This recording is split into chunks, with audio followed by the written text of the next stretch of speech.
शीनू चिड़िया बहुत मेहनती थी। वो सारा दिन कोई ना कोई काम करती रहती थी। शीनू चिड़िया किचन में दाल खिचड़ी बना रही थी।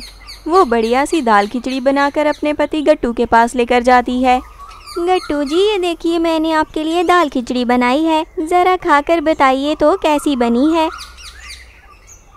वाह भाई शीनू, मज़ा आ गया दाल खिचड़ी खाने का। हमेशा की तरह तुमने बहुत ही बढ़िया दाल खिचड़ी बनाई है। थोड़ी देर में कालू कौवा किसी काम से उनके घर आता है। कालू कौवा देखता है कि वो दोनों बैठकर दाल खिचड़ी खा रहे हैं। अरे आओ आओ कालू भैया, कैसे आना हुआ? अरे गट्टू भैया, मुझे आपसे कुछ काम था, लेकिन आप लोग भोजन खा रहे हो। पहले आप भोजन खा लो, मैं बाद में आ जाता हूँ। अरे नहीं नहीं कालू भैया, आप आइए ना, आप भी हमारे साथ दाल खिचड़ी खा लीजिए। अरे नहीं नहीं शीनू बहन, आपने अपने लिए दाल खिचड़ी बनाई है, मैं अचानक से आ गया, अच्छा नहीं लगता ऐसे बैठकर खाना। नहीं नहीं कालू भैया, ये आप कैसी बात कर रहे हो? हम भी तो दाल खिचड़ी खा रहे हैं ना, थोड़ी सी आप खा लोगे तो क्या फ़र्क पड़ जाएगा। आओ आओ आकर बैठो, मैं आपके लिए दाल खिचड़ी लाती हूँ। ऐसा कहकर वो दोनों कालू को भी अपने पास बिठा लेते हैं। शीनू चिड़िया कालू कौवे के लिए भी दाल खिचड़ी लेकर आती है। कालू कौवा खिचड़ी खाने लगता है। अरे वाह शीनू बहन, आपके हाथ में बहुत ही जायका है, ये दाल खिचड़ी तो बहुत ही मज़ेदार है। शीनू दीदी, पता है मैं तो हर जगह आपकी मिसालें देता हूँ। भाई पत्नी हो तो शीनू दीदी जैसी। दीदी ने कितना अच्छा घर संभाल रखा है, हर काम में माहिर है और हर वक्त मेहनत करती रहती है। गट्टू भैया, आप बहुत भाग्यशाली हो। अरे हाँ हाँ कालू, ये तो तुम बिल्कुल ठीक कह रहे हो, मेरी पत्नी दुनिया की सबसे अच्छी पत्नी है। अरे बस बस, इतनी तारीफें मत करो, मैं मोटी हो जाऊंगी। हा हा हा हा। अरे हाँ कालू भैया, आप किसी काम से आए थे ना मेरे पास, बताओ क्या काम है?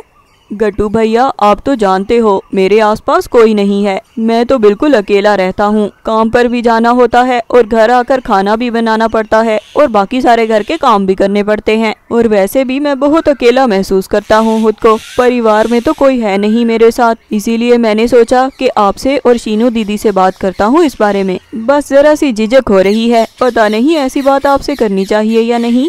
अरे कालू भैया, दीदी भी कहते हो और पराया भी कर देते हो ऐसी बातें करके। आप बेफिक्र होकर बोलो ना जो भी बात है। दरअसल शीनू दीदी, मैं चाह रहा था कि मैं शादी कर लूं। अगर आपकी नज़र में कोई अच्छी सी कवि हुई तो मुझे बताइएगा। लो भला कालू भैया, इसमें शर्माने वाली क्या बात थी? आप मेरे भैया जैसे हो बिल्कुल। मैं तो ये काम खुशी खुशी कर दूंगी, आप बिल्कुल भी फिक्र मत करो। मेरी नज़र में जब भी कोई अच्छी सी कवि हुई मैं आपको ज़रूर बताऊंगी। ठीक है शीनू दीदी, आपका बहुत धन्यवाद, मैं अब चलता हूँ। ऐसा कहकर कालू कौवा वहाँ से चला जाता है। अगले दिन शीनू चिड़िया तोती के पास जाती है। अरे तोती बहन, कैसी हो आप? शीनू, मैं तो ठीक हूँ, तुम सुनाओ तुम कैसी हो? बहुत दिनों के बाद नजर आई हो। हाँ हाँ तोती बहन, आप तो जानती हो बस घर के काम ही खत्म नहीं होते, बस किसी न किसी काम में लगी रहती हूँ, इसीलिए कहीं आने जाने का समय ही नहीं मिलता। अरे शीनू बहन, तुम तो हर वक्त किसी न किसी काम में ही लगी रहती हो, क्या तुम थकती नहीं हो? नहीं नहीं तोती बहन, आप तो जानती हो मुझे शौक है काम करने का, इसीलिए मैं कोई ना कोई काम करती रहती हूँ। अच्छा तोती बहन, आपके पास अभी मैं किसी काम से आई थी। हाँ हाँ शीनू, बोलो क्या काम है? तोती बहन, वो हमारे बगल में कालू कौवा रहता है ना, उसके लिए हमें कोई अच्छी सी कवि चाहिए, हम उसकी शादी करवाना चाहते हैं। अच्छा अच्छा शीनू बहन, ये बात है। वैसे कालू कौवे को तो मैं जानती हूँ, वो तो आदत का बहुत ही अच्छा है। वैसे शीनू बहन, मेरे मोहल्ले में एक गौरी कवि रहती है, वो भी अकेली ही रहती है, उसके परिवार में भी कोई नहीं है। अगर तुम कहती हो तो हम दोनों जाकर उससे बात कर लेते हैं। हाँ हाँ तोती बहन, ये तो बहुत अच्छा हो जाएगा, चलो हम उससे जाकर बात करते हैं। ऐसा सोचकर शीनू और तोती गौरी कवि के पास जाती हैं। गौरी कवि, ये शीनू चिड़िया है, ये कालू कौवे की शादी करवाने के लिए कवि ढूंढ रही है, इसीलिए हम तुम्हारे पास आए हैं।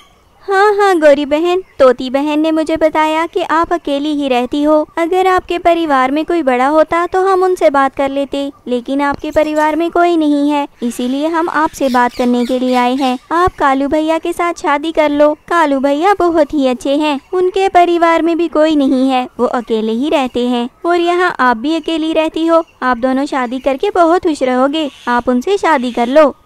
गौरी कवि तो शादी का नाम सुनकर बहुत खुश हो जाती है। अरे क्या शीनू जी, आप मेरी शादी की बात कर रही हो? मुझे भला क्या एतराज होगा, मैं तो यहाँ अकेली ही रहती हूँ। आओ आओ, आप दोनों अंदर आ जाओ। ऐसा कहकर गौरी कव्वी उन दोनों को घर के अंदर ले जाती है। घर के अंदर बहुत गंद पड़ा हुआ था, हर चीज़ बिखरी हुई पड़ी थी और ज़रा सी बदबू भी आ रही थी। अरे शीनू जी, आप यहाँ बैठो, मैं आपके लिए चाय लेकर आती हूँ। ऐसा कहकर गौरी कव्वी चाय बनाने के लिए चली जाती है। शीनू चिड़िया तोती से कहती है, अरे तोती बहन, बाकी तो सब ठीक है, लेकिन गौरी ने अपने घर में कितना गंद मचा रखा है और ज़रा सी बदबू भी आ रही है। अरे शीनू बहन, बेचारी अनाथ है, अकेली ही बड़ी हुई है, इसीलिए शायद इसको ये सब किसी ने सिखाया ही नहीं है। शादी के बाद सब सीख जाएगी, तुम परेशान मत हो। ऐसा ही सोचकर शीनू चिड़िया वहाँ रिश्ता पक्का कराती है। शीनू चिड़िया कालू और गौरी की शादी करवा देती है। गौरी शादी करके कालू के घर में आ जाती है। गौरी कव्वी बहुत ही आलसी थी, उसको घर के कामों का ज़रा भी शौक नहीं था। वो सारा दिन या तो आराम करती रहती या फिर फ़ोन पे अपनी दोस्तों से बातें करती रहती। गौरी के आने के बाद तो कालू का काम कम होने की बजाय ज़्यादा हो गया था। अब कालू अपने लिए भी खाना बनाता और गौरी के लिए भी, और साथ ही गौरी घर में बहुत गंद डाला करती थी। कालू कौवा वो सारा गंद भी साफ किया करता था। एक रोज़ तंग आकर कालू गौरी से कहता है, अरे गौरी, देखो ये घर के काम संभालना तुम्हारा काम है, मुझे बाहर काम पर जाना होता है, मैं थका हारा वापस आता हूँ, लेकिन तुम तो घर का कोई काम नहीं करती। इस तरह तो घर का निजाम नहीं चल सकता ना। अब कल से तुम ही खाना बनाया करोगी और घर के सारे काम भी किया करोगी। अगले दिन गौरी कव्वी रसोई में खाना बनाने के लिए चली जाती है। गौरी कव्वी ने चूल्हे पर हांडी चढ़ा रखी थी। थोड़ी देर में फ़ोन की घंटी बजती है। गौरी कव्वी फ़ोन सुनने के लिए चली जाती है। गौरी कव्वी की किसी सहेली की कॉल आई थी। हेलो पिंकी, कैसी हो तुम? बड़े दिनों बाद तुमने फ़ोन किया है, पूरे 2 दिन हो गए हैं तुमसे बात नहीं हुई। अरे गौरी, बस घर के कामों में मसरूफ़ रहती हूँ, इसीलिए फ़ोन करने का समय ही नहीं मिलता। तुम सुनाओ ना, तुम्हारी तो नई नई शादी हुई है, कैसा चल रहा है सब? अरे हाँ, मेरी लाइफ तो बहुत ही मज़े की जा रही है। ऐसे ही गौरी कव्वी फ़ोन पर गपशप लगाने लगती है। गौरी कव्वी को ये ध्यान ही नहीं रहता कि वो चूल्हे पर हांडी चढ़ाकर आई हुई है। वहाँ रसोई में हंडिया जली जा रही थी और गौरी कव्वी को कोई परवाह नहीं थी, वो बस फ़ोन पे गपशप में मसरूफ़ थी। थोड़ी देर में कालू कौवा आ जाता है। अरे गौरी, ये क्या जल रहा है? कितना धुआं हो चुका है घर में और जलने की बदबू भी आ रही है। हाय हाय कालू जी, मैं तो भूल ही गई, मैं तो किचन में हंडिया चढ़ाकर आई थी। ऐसा कहकर जब कालू और गौरी किचन में जाकर देखते हैं तो हंडिया पूरी की पूरी जल चुकी थी और किचन में बहुत ज़्यादा धुआं हो चुका था। किचन में इतना धुआं था कि वहाँ खड़ा भी नहीं हुआ जा रहा था, इसीलिए कालू और गौरी बाहर आ जाते हैं। गौरी, लापरवाही की भी हद होती है, तुम इतनी लापरवाह हो। किचन में हंडिया जल रही थी और तुम्हें फिक्र ही नहीं हुई? क्या फ़ोन पे गपशप में इतना मसरूफ़ हो गई थी तुम? हाय हाय कालू जी, मुझे ध्यान ही नहीं रहा, मुझे पता ही नहीं चला कि हंडिया जल रही है। थोड़ी देर में शीनू चिड़िया भी वहाँ आ जाती है। अरे गौरी बहन, कितनी बदबू आ रही है जलने की और धुआं भी कितना ज़्यादा आ रहा है आपके घर से। खुदा खैर करे, कहीं आपके घर में आग तो नहीं लग गई? कालू कौवे को गौरी पर बहुत गुस्सा था। वो फौरन से शीनू को कहता है, अरे शीनू बहन, ये गौरी का कारनामा है। किचन में हंडिया रखकर ये फ़ोन पर गपशप लगा रही थी, पूरी की पूरी हंडिया जल गई। शीनू बहन, गौरी बहुत लापरवाही करती है, मैं तो तंग आ गया हूँ इसको समझा समझा कर। जब से ये शादी करके आई है घर का कोई काम नहीं करती, इसीलिए कल मैंने इसको समझाया कि घर के कामकाज पे ध्यान दिया करे। आज देखो, इसने पहली बार घर का कोई काम किया और ये कारनामा कर दिया। मुझे तो कुछ समझ नहीं आ रही शीनू बहन। मैं तो शादी करके इसको लेकर आया था कि मेरी जिंदगी सुखी हो जाएगी, लेकिन इसको लाने के बाद तो मैं और ज्यादा परेशान हो गया हूँ। गौरी ये सब सुनकर रोना शुरू कर देती है। हाय हाय कालू जी, मैं कोशिश कर तो रही हूँ, आज भी आपके कहने पर ही मैं हंडिया बना रही थी, अब अगर वो जल गई तो मेरा क्या कसूर है? अच्छा गौरी बहन, आप रो नहीं। कालू भैया, आप भी इतना गुस्सा मत करो ना। गौरी बेचारी अकेली बड़ी हुई है, उसे किसी ने ये सब नहीं सिखाया, अब उसे ये सब सीखने में कुछ समय लगेगा ना। अरे शीनू बहन, मैं भी तो अकेला ही बड़ा हुआ हूँ, लेकिन मैं घर के काम भी करता हूँ और बाहर जाकर कमाता भी हूँ। देखो कालू भैया, हर किसी के अपने अपने हालात होते हैं। देखो अब तुमने शादी की है तो इसको निभाना तो पड़ेगा। आप फिक्र मत करो, मैं गौरी को सारे घर के काम सिखा दूंगी। गौरी बहन, आप मुझे बताओ, आप इस घर में रहना चाहती हो ना?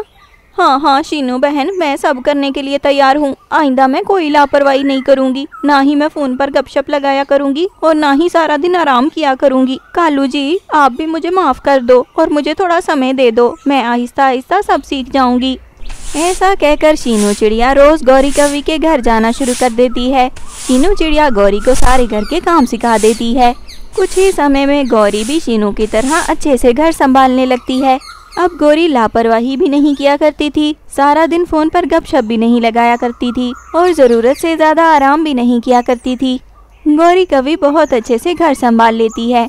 अब कालू कौवा भी गौरी से बहुत खुश था और उनकी बाकी की जिंदगी खुशी खुशी बीत जाती है।